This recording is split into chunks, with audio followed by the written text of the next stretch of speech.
The verses of Quran, which are signs, they're called ayat, they direct us to the signs of Allah in the world. They direct us to the signs of Allah in our own selves.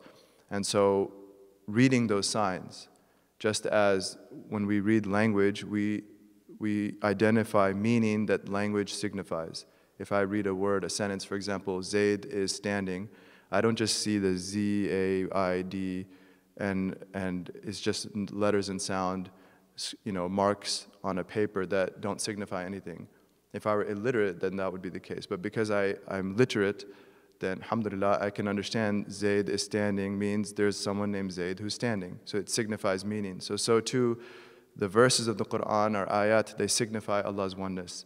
And the ayat of the cosmos and our own selves, they mean something, they signify something. Just as a literate person can read language, a literate believer can read the world.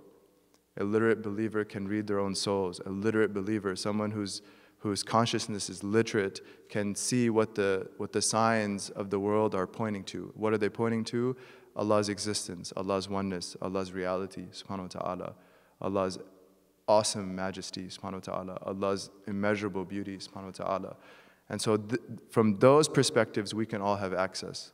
From those perspectives, we can all have access. So we make this distinction because people get confused that, A, I'm not qualified, but then how do I connect with the Quran?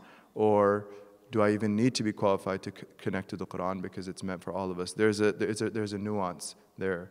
So there's a difference between having a real relationship with the words of Allah subhanahu wa ta'ala and being someone who can speak authoritatively about the implications of the words of Allah subhanahu wa ta'ala.